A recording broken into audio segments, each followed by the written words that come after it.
let's quickly look at people who sell what could be related to drugs at the parks and all of that. As a drug abuse educator, what is your take about that? Do you think that can be reduced such that people would have to, pick it from there before they start driving and all of that? I think it is totally wrong for people to sell drugs or alcohol at motor parks and even on the road. The law enforcement agency should make sure they enforce the law to curb these hawkers at motor parks and on our roads. Okay, there's a report about possibly putting increasing tax on alcohol, so to speak. There was a time they were trying to increase tax on sugar, soft drinks, and all of that. Do you see that happening? Do you see that helping? Say, okay, all these herbal drinks and all of that, which is mixed with some kind of substance that will make people misbehave. Do you see that happening? Do you see that as a solution? How much were we selling all these items in the past? Inflation has increased the price. Okay. So has it stopped them from taking it?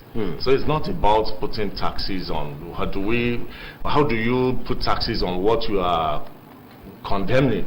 So do you put taxes on the drugs that kill the system? So if we're talking of total eradication, the law should be put in place to say let this thing not surface. And for FRSC, we have what we call breathalyzer, which is an equipment that is used in doing sampling for drivers when they are on transit. So like this season now, when Salah is about to take, we are going to have about 5 days. Well, some are public holiday. People will be traveling. We are going to have motor park rallies, which we have been doing over the years to talk to the drivers, and our men will be on the road. So before you engage that driver as a commuter, be very sure that the man that is about to take you is not under the influence of alcohol. All right, we should also talk about this rainy season. Do you see that as a serious issue? It's a major one. What's your take? It's a major one, and we've been doing much as regards making sure that people, put vehicles that are up to standard on the road. Especially, how do you operate on the road without wiper under this rainy season? And some people do make caricature of it. They don't have wiper, and it's raining. You now see them bringing out their left hands with towel. Yes, true. You can see the extent to which people Is it about being uneducated? You should tell me. If do you need to go to school before you know that it's a risk for you to be driving under the rain? Does it have anything to do with culture, mentality? What you think? You see, some people say what will be will be. With all of these things, you see, when they see your officials sometimes, what they do, they put on the belt. Exactly. When they pass your officials, they remove the belt. What's the problem? At whose risk? I think at times when policies are made, they don't get to understand that the policies are made to protect them. They see it as placing the government, not when we say, okay, don't make all while driving. They feel, maybe it's just, they always have a motive behind every policy that is put in place. Forgetting that the essence of you not making calls while driving is to stop you from being distracted. I put up a show one time. I look at all these women and men that are cleaning the road.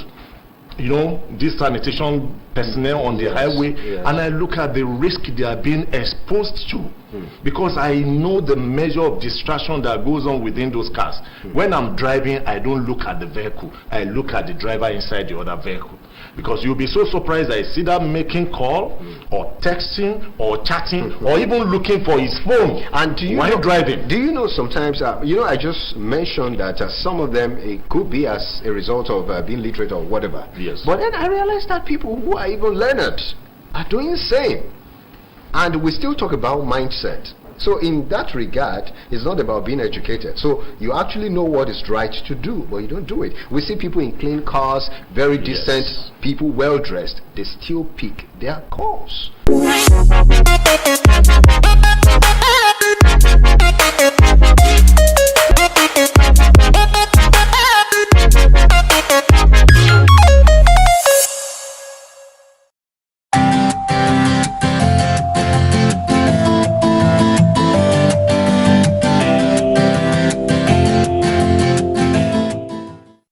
Did you know that money is like a spirit? It comes and goes depending on how you use it judiciously. Little savings can add up, especially if you do it consistently over time. And doing several things all at once may mean that you can save significantly each month. Sometimes all it takes is that first step in the right direction to get things moving in your favor. These simple tips on how to save money can help you develop a simple and realistic plan to save for goals, either big or small. Create a budget. At the heart of any savings plan is a carefully outlined budget. Budgeting helps you prioritize your expenditure and find a balance between spending and saving money across the whole year. All you need to do is to check your credit card statements, bills, bank statements, and receipts to work out all your regular expenses such as your house rent, transport, insurance, and electricity. Make plans to save. After successfully creating a budget, create a savings category within it. Try to save at least 10 to 15% of your income. Consider the money you put into saving a regular expense, similar to house rent. If your expenses are so high that you can't save that much, it might be time to cut back. Open a fixed deposit account. By restricting easy access to your money, fixed deposit bank accounts can give you a higher interest rate than basic savings or transactional accounts you might be used to. Fixed deposit accounts allow bank customers to keep their money in the bank and earn several percent per year on top of the original amount. Even if the process of placing a fixed deposit varies slightly from one bank to another, opening a fixed deposit account is still very simple. Buy things in bulk. This one is pretty easy. If you have items that you use frequently, then look into seeing if you can purchase them in bulk and get a discount from a local supplier. Oftentimes, you will find out that you will get much better per unit price and you will rarely have to worry about running out of that item again. If you ever find yourself spending more than you earn, ask yourself what you can do to cut out or cut back to save some money.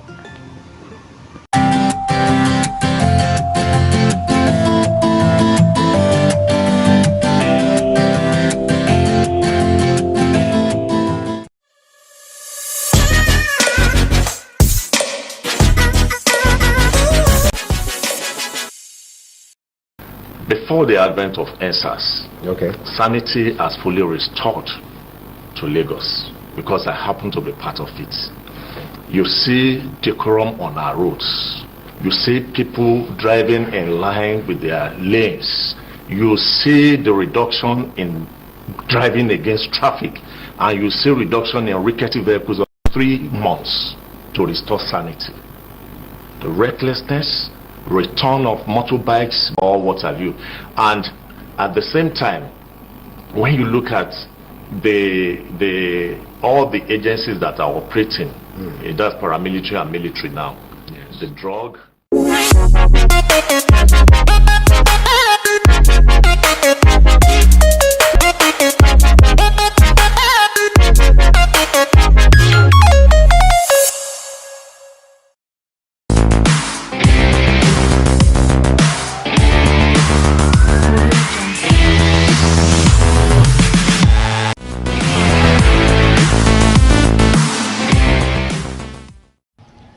Just like the saying goes, what a man can do, a woman can do better.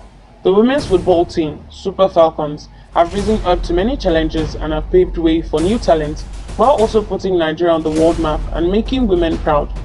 The Nigerian national women's football team, nicknamed the Super Falcons, represents Nigeria in international women's football and is controlled by the Nigerian Football Federation.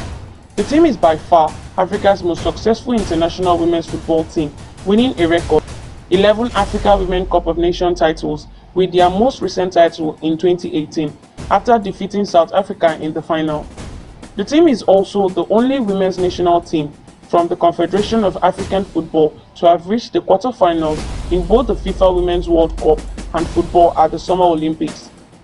They are also one of the few teams in the world to have qualified for every edition of the FIFA Women's World Cup, with their best performance at the 1999 FIFA Women's World Cup, where they reached the quarterfinals. The Super Falcons are the undisputed queens of African football, winning 11 of the 13 Women's Continental Championships ever played. With their exceptional performance so far, it is no surprise how the Super Falcons have climbed 2 spots in the latest FIFA World Rankings, moving from their 41st position to 39th position after it was released 25th March 2022. The Nigerian team was exceedingly brilliant last month, having beaten the Lady Elephants of Cote d'Ivoire. Although the US are still the number 1 team in the world, with Sweden still in the 2nd position and France moved to 3rd. The Nigerian ladies completed a double over the Lady Elephants of Cote d'Ivoire in February, which was practically responsible for the upward movement on the rankings. Amazingly, Super Falcons, who are the current African champions, remain the number 1 best team on the continent, followed by Cameroon, Ghana and South Africa. The Nigerian national senior female football team, Super Falcons, have opened their training camp in Abuja, the nation's capital, ahead of the 2022 African Women Cup of Nations, held for Morocco. Nigeria head into the 12th edition of the tournament as defending champions, with head coach Randy Waldrum, who would be in the technical area of his first AWCON, and his assistants with a blend of experienced legs, newcomers and talented youngsters from home and abroad.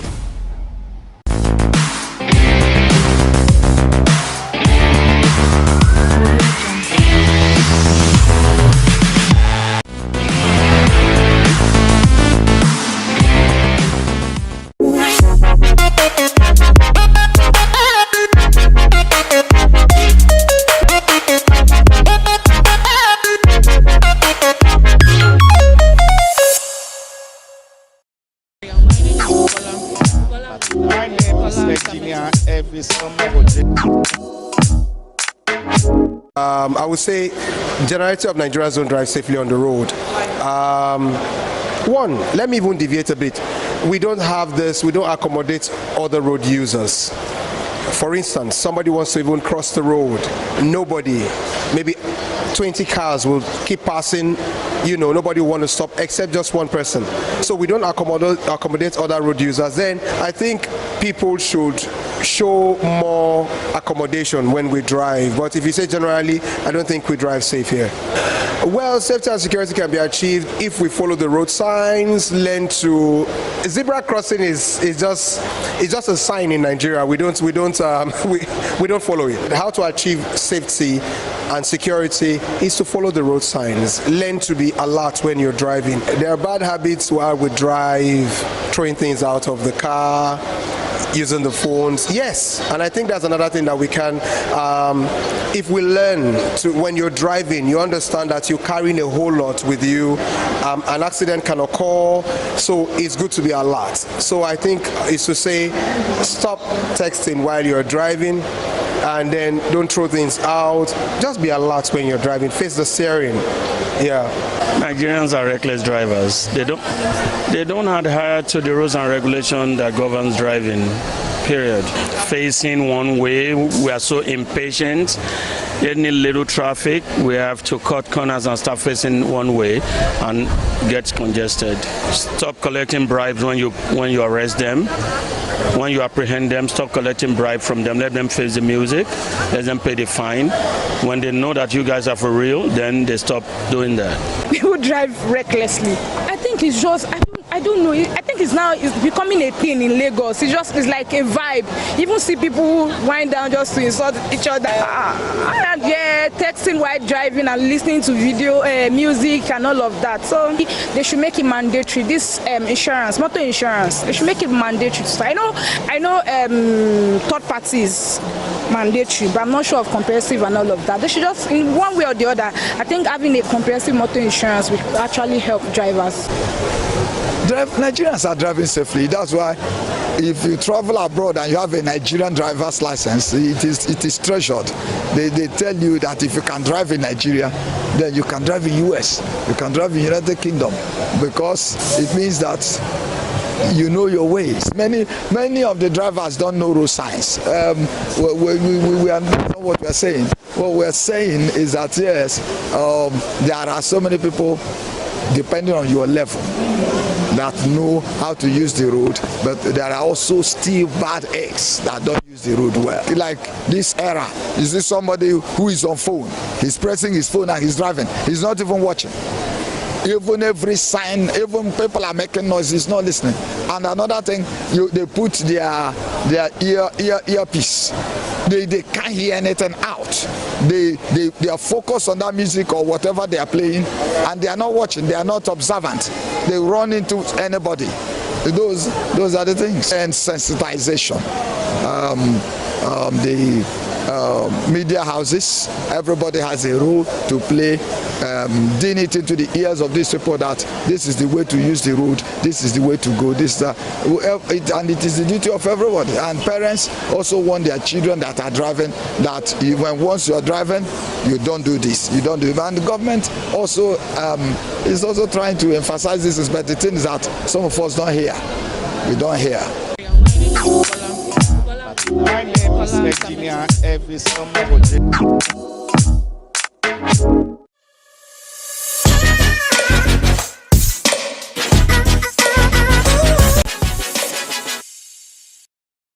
from fourth quarter of 2021, which recorded 3,407. But then we still have reports, especially on Lagos-Ibadan Expressway and some other roads like that. So what's your take about this, looking at the report and what is happening on the roads? Yes, thank you very much. The report of MBS could as well be rated to be the submission of Federal Safety Corps.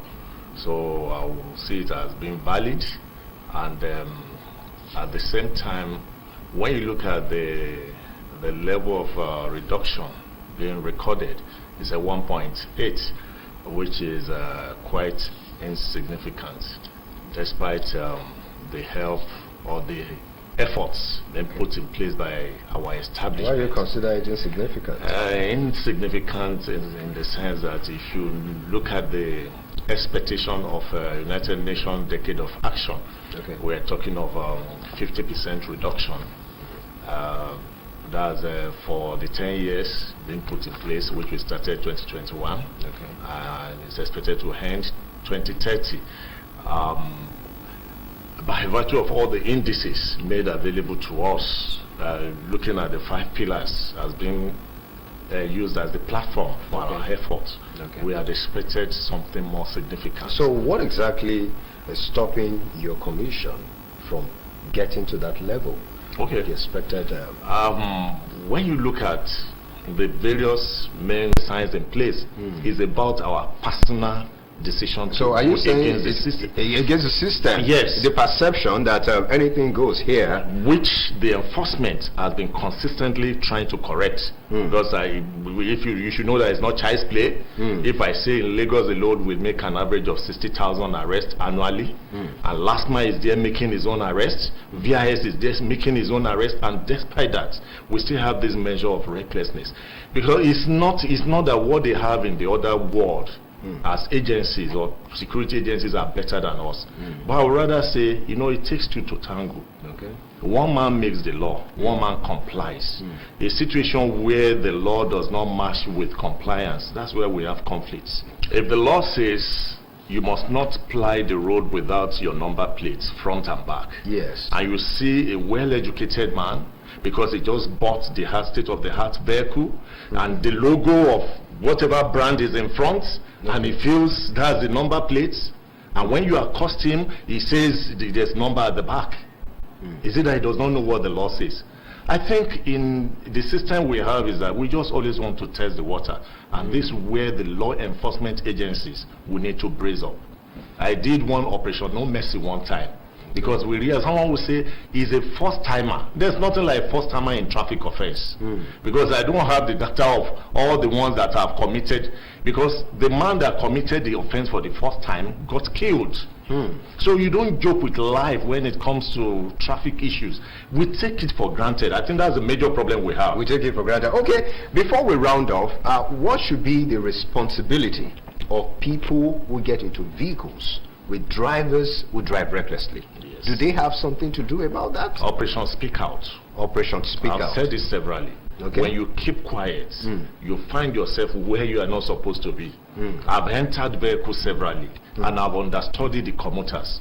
Under few minutes that the vehicle takes off, 90% of the people in the vehicle are already asleep. Wow. And when you are awake and you look at the inner mirror, you see most of the drivers struggling with sleep. Okay. So we are going to talk about this again, maybe some other time if you will be able to oblige to our request to come around. Now, there's something about speedometer too. Yes. Most speedometers are not working, Yeah. and I think the commission should also do something about that. It's noted. All right, thank you so much. We've been speaking to drug abuse educator and social worker, Oluwafemi Silas. Thank you so much for coming on the show. And of course, the sector commander, FRSC Lagos Sector Command, that's co-commander, Olusegun Ogungbemide. It's good to have you on the show once again. Thank you for coming. All right, that's it on the Show Your Viewpoint this week. We will be back again next week. If you have comments, questions, contributions, ideas, whatever it is, send it to our social media platforms. That's at Your Viewpoint on Twitter, Facebook, Instagram. You can also send it to the numbers we've been showing you on the screen. Thank you so much for being there. I am Rotimi Akintunde. Thank you so much for being there. Bye for now.